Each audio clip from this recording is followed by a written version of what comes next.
Hi, everybody. You are listening to Judging Meghan with your host, Meghan Judge. I am really honored today to introduce you to Neal K. Shah.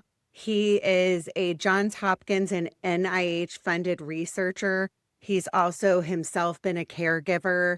He's the co-founder of CareYaya.org and author.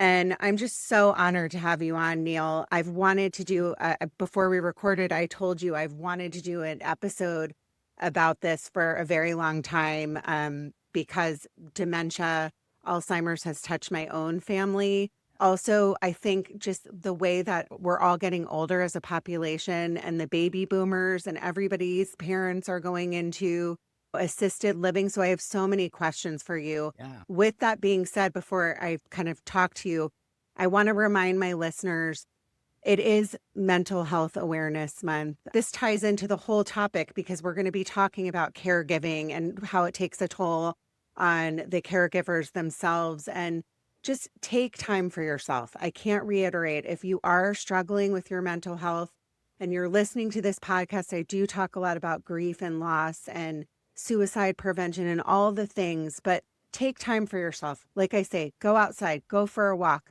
talk to someone. There's always students that are in school and they might need to do their hours. So they might offer free therapy if you can't afford it. So I just want to say that before we start talking to Neal, and I'm so honored to have you on. So welcome, Neal. Thanks for having me on, Meghan. And I love the way you introduced it with related to Mental Health Month. You know, if you become a caregiver, within 1 year, you have a 33% chance of having a major mental health struggle. And within 3 years, 40% of caregivers develop clinical depression. And that, in my opinion, is not a reflection on just caregiving itself. It's a reflection on our society not doing enough to support caregivers. And I think that is addressable. So I appreciate that you led with that topic. I've been a caregiver myself. And yeah, so I wanted to ask about that. So can you talk about your own personal experience and the toll for yourself that caretaking took on you? So I in my early 30s became a caregiver for my grandfather through dementia. It was my first foray into learning just how difficult and unsupported caregiving is. Between myself and my mother, we ended up doing a lot of care work, coordination, logistics, and ultimately my mom just ended up leaving her career to become his full-time caregiver because we couldn't get good care help.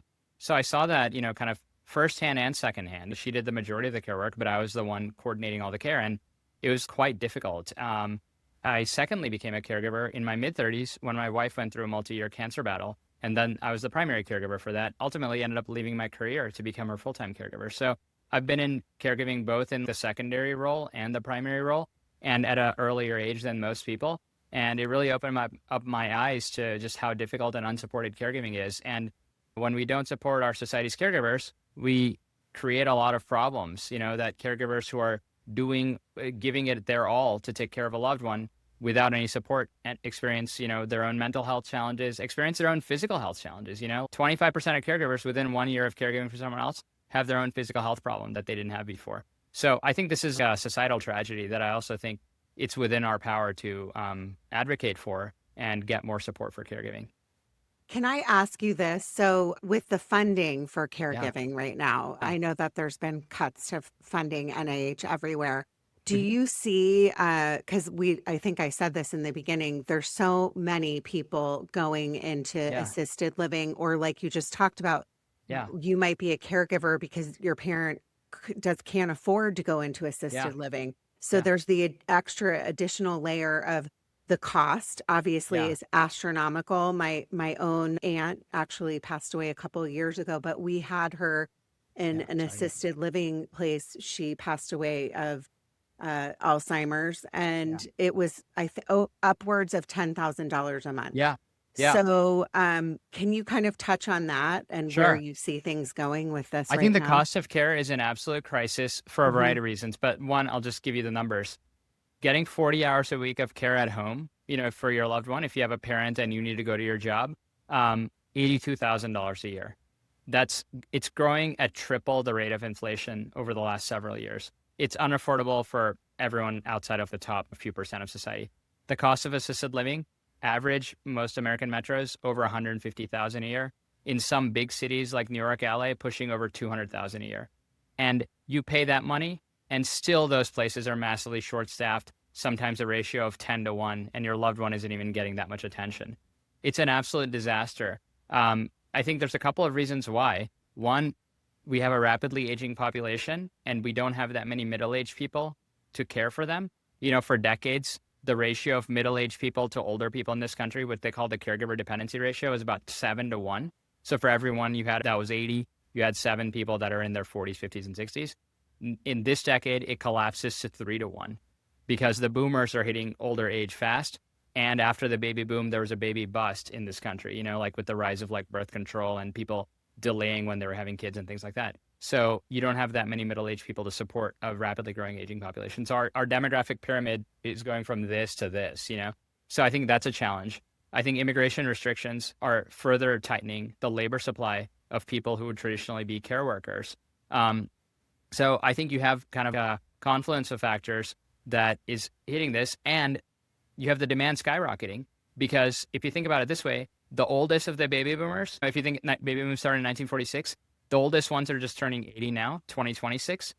When you turn 80, that's when your long-term care needs skyrocket. That's really when your probability of getting dementia goes up to 30%. That's when your probability of physical frailty goes up a lot. So the fastest growing age group in our society is 80 plus.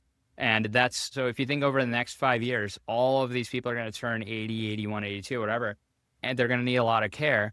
And you have a mass shortage of who's going to provide the care.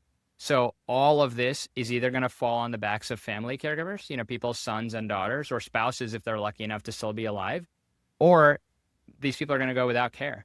So I think this is a massive crisis that government, private sector, everybody needs to be thinking about. And I don't see enough people talking about it. I agree. And I can tell you this. So the toll, I've seen it actually, the toll that it takes on people's mental health, like we just talked about, for the partner, for example. So if that's a huge transition, by the way. If somebody is diagnosed with dementia, Alzheimer's, the partner obviously loves their spouse or their partner, ends up having to put them into an assisted living facility if they can afford it. And then their mental health just crumbles. So what I also foresee happening is the suicide rates are going to plummet for not only young caregivers, but also spouses, partners. So my heart is with everybody that goes through all of this. And like you said, we do not talk enough about it. It's almost like a dark little secret that nobody wants to talk about, and they want to sweep it under the rug until it affects you. Correct? Agreed. And even on top of that, even our healthcare system doesn't do anything about it. So I'll tell you this, because I've been in this situation myself. I've seen so many caregivers. When they give the diagnosis of Alzheimer's or dementia at the neurologist at the hospital, that's it. They don't even give the caregiver anything. So now, if you think about the moment, many caregivers I talk to, there's a before and after. In my own life, that was like that. In many people's life, it was like that. It's like your spouse or your parent aren't the only one that got diagnosed with dementia. You did. Because now your life changed. There's a before they had this, and before I became this role, and after. And after is I become the doctor, the nurse, the physical therapist, the pharmacist, the social worker. You as a caregiver are now suddenly expected to play all these roles for your loved one. Most of the care is going to be happening at home, not at the hospital, or you're going to have to transition them into a facility. And our healthcare system provides you zero training. I think that's the tragedy, that of 10 million dementia caregivers in this country, less than 10% of them report receiving any training. Where did I get almost all my training in those days? On YouTube. And this is what most people are relying on. So I think that we not only give all these caregivers this unbelievable burden that they're going to have to care for someone, it's going to be all out of pocket. Government is not helping you at all pay or defer any of this stuff. But we're also providing you zero training and resources. So you're suddenly having to jump into this role completely untrained in the middle of your life, and expected to do that while many of them are still expected to keep their job so that they can earn income to pay for all this stuff. I mean, it's really, I think it's a really tragedy.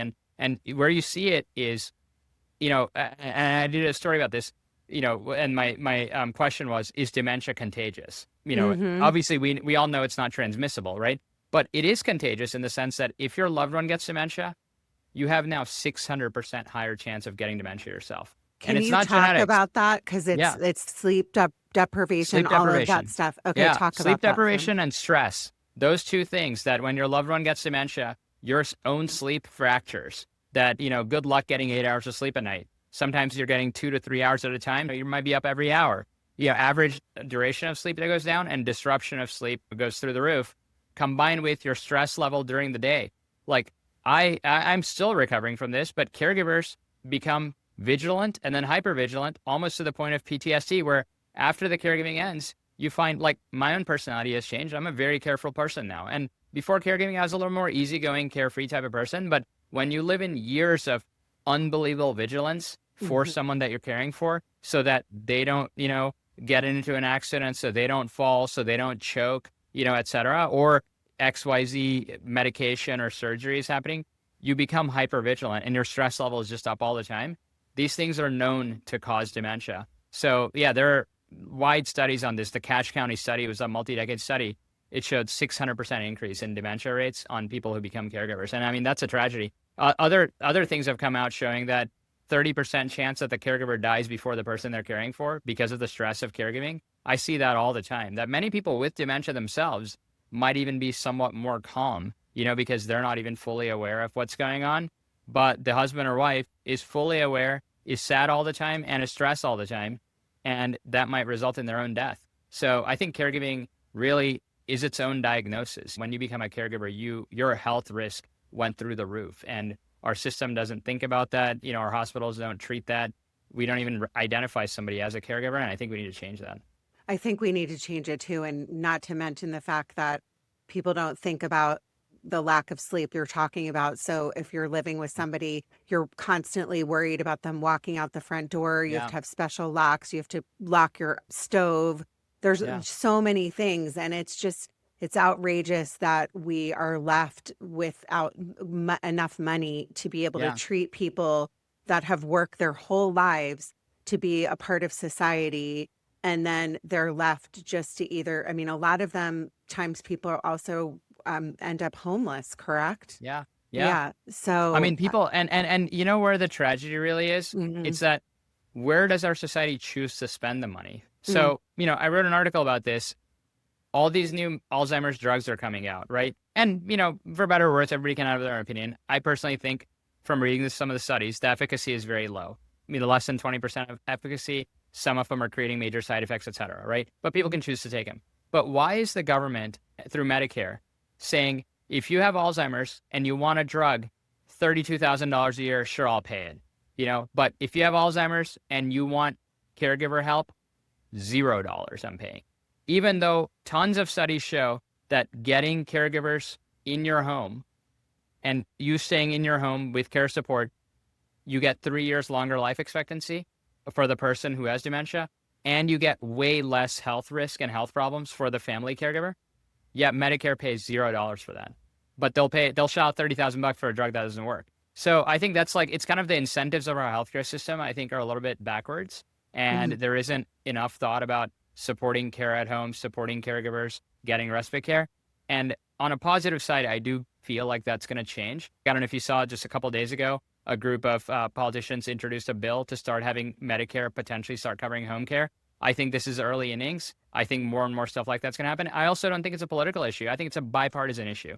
You look at surveys of voters, 82% of Democrats and 79% of Republicans, from a voter standpoint, support the government doing more to support caregiving for older adults. So I think the writing's on the wall. And I hope if there's any politician watching, whatever party you're in, start jumping on this topic because the voters really want change here. Well, I also think it's in line with insurance. Everything's bubbling up. Nobody can afford insurance. People can't afford their deductibles. Yeah. So it's almost like it has to, excuse my language, has to hit the fan before everybody goes, wait a minute, that's my mom, that's my dad. And again, as a population, just to reiterate, our parents are all aging. My mom's aging. She does Pilates 5 days a week. She still has issues, and she's 82 years old. Sorry, Mom, I didn't mean to tell your age. Okay, with that being said, because I do want to put positivity into this, because a lot of people that are listening, In my own life, I have Yeah. Alzheimer's on both sides of my family, Yeah. right? And so I sit here going, well, what do I need to do? What do I need to do to prevent it? Yeah. I know that now phones are causing issues with people Yeah. getting early onset dementia. Can you give some good news? Some good Sure. Yeah. news Good for news. Okay. listeners. Top three things you can do naturally to Hmm. significantly lower your risk of Alzheimer's. Number one, dancing. Out of 11 activities studied over a 15-year period, Albert Einstein College of Medicine put this out. The number one activity, reduced dementia risk by 76%, was just once a week dancing because it provides physical exercise and activity combined with cognitive stimulation of thinking about your movements and synchronizing rhythm to music, combined with three, socialization, ideally in a group setting. So that was number one activity you can do. But there's a lot of other natural activities, just kind of any movement, etc. helps. Number two, coffee, which is really interesting, just 2 to 3 cups a day. Wait, Neal, what? Yeah. Neal, Yes. okay, number one, I dance all the time Nice. in my Okay. house by myself, so that counts. Number two, Wow, I that's love awesome. coffee, and everybody tells you not to drink coffee. No, So no, what? 18 to 23% lower risk just from 2 to 3 cups a day. There was a multi-decade study on that. And for those who don't drink coffee, tea works too. The catch here is decaf does not work. So you have to drink caffeinated coffee or caffeinated black tea. Green tea counts too. And then number three, this is the easiest one, is hearing loss. Untreated hearing loss significantly increases your risk of dementia, and just simply getting hearing aids reduces your risk by 48%. Now, 5 years ago, I would feel like harder time saying that because hearing aids used to be very, very expensive, so many Mhm. people could not access. Positively, in the last 2 to 3 years, I've seen so many hearing aid innovations that you can get them over the counter now for $100. They may not be the best, but who cares? Get anything. Even Apple is now introducing hearing aid functionality to the AirPods and stuff like that. So I'm very positively surprised by that because a lot of people, due to cost or embarrassment, would not go get a hearing aid, and now everyone can. So if you have any version of hearing loss, get it treated. But you can reduce your risk by almost 50%. So I think, of course, nothing will guarantee not getting it, but these are three simple things that if you do one or multiple of them, you significantly lower your chances of getting it. And then I think there's a more and more emerging research on natural things you can do. So I'm positively, kind of like encouraged by more and more research coming out on dementia prevention. And for people who do have dementia, I think there's a lot of things you can do to reduce the trajectory of the potential cognitive decline. So yeah, I'd say good positive signs emerging. Okay, so you think by the next decade, there's going to be a lot of advances for people. I'm hoping, I'm putting words in your mouth Yeah. on research, even though the research has been cut, obviously.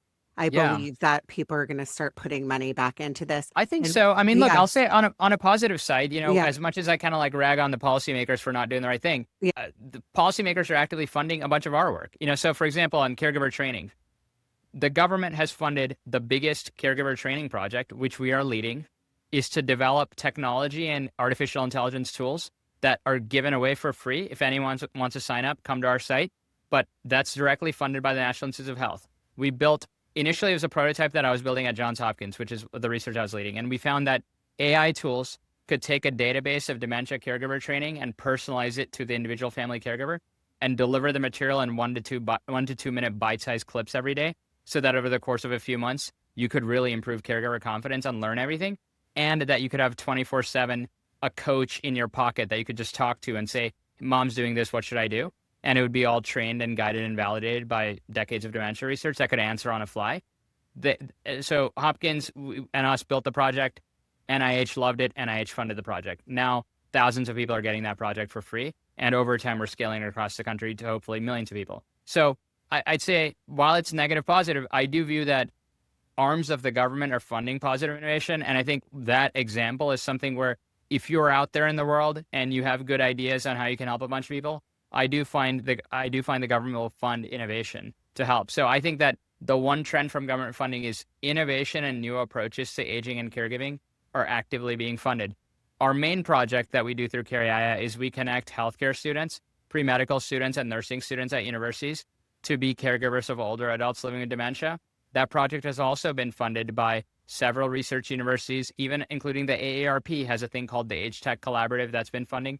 So I find that on the ground, there are a lot of positive things going on. regarding caregiving, regarding dementia. We're doing a big project right now at Mass General Harvard on helping people detect dementia earlier, because a lot of times people wait way too long to go to the neurologist, and by then you can't do anything. So we built a voice AI powered system that's phone calling people and then analyzing the voice biomarkers to be able to tell that, are you now at risk of dementia based on how you're talking? And believe it or not, some of the researchers can tell years in advance.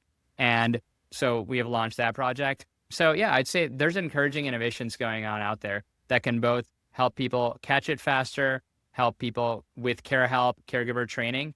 And then on the therapeutic side, I've met, I myself am not involved in that research, but I've met tons of researchers that are working on next generation therapeutics that might be able to, I don't want to say cure. I know that's what we're all looking for, but getting closer to that. Now, how long that takes, anyone's guess, but Well, I think there's emerging research. also I think the biggest part of it too that I want to close with, because I know you're on a Yeah. tight schedule today, Yeah. is I want to ask you where people can find you and Sure. and connect, because you have a huge audience on Instagram. I'm not on TikTok anymore, everyone, but I am still on Instagram. So is Sure. Neal. But also, like where you see the portion of it that you mentioned in the beginning, where people are getting deported and that kind of stuff. So there needs to be more people going into this field, and they have Yeah. to find financial balance for those people in order to take the jobs, right? Yes, So 100%. yeah. So I think, so to answer in backwards order, I definitely think improving how caregiver pay and just like how the industry works, I think is a home run. Like, we need to encourage more people. And I would say, like, I'm running a domestic workforce, right? All these healthcare students, we now have 50,000 healthcare students across the country that are actively doing this through our CareYaya platform. And I think at scale, you can get 1 million doing that. That's like a massive dent in the workforce shortage. So I think there are creative ways. I've seen other people engage workforces like early retirees and equip them to go care for older adults in the community. So I think that through creativity, I think you can solve the problem. So I would encourage people to focus on that. And then, yeah, I think if people want to reach out and participate in any of this research or just learn more, I'm pretty active, I'd say, on Instagram, Neal K. Shah. On Facebook, we have a big audience, and then LinkedIn. So across platforms, we have like 1 million+ audience, but I respond to a lot of people's messages. So I'm happy to do that. And then if you want to participate in any research with us, we're always running research projects. I'm looking for people to try out these tools. It's just go to CareYaya.org, CareYaya.org/research. And we're currently running like 3 different studies right now with Mass General Harvard, Johns Hopkins, and Duke, always around free digital tools to help caregivers support their loved ones with dementia. And I think just caregiving could use a lot more support. So we'd love to help. Yeah, I mean, I think there's nothing more important. I'm so grateful. I know that I think the best thing that you can do in life, I say this all the time, that when we go through hard things in life, if you turn that pain into helping other people, it's the best thing that you can do for yourself too, right? Agreed. So I'm so grateful to you for doing that. I want you to come back on. So you have to promise me you're coming back on, because this is a short episode. Everyone, please reach out to Neal or follow him on Instagram or wherever he just mentioned. I'm so grateful to my listeners. If you have 2 seconds, go to Apple, Spotify, YouTube, and leave me a quick review. And in closing, you matter, your story matters. Keep going. Thanks, Neal. Thanks, Meghan. Judging Meghan with Meghan Judge.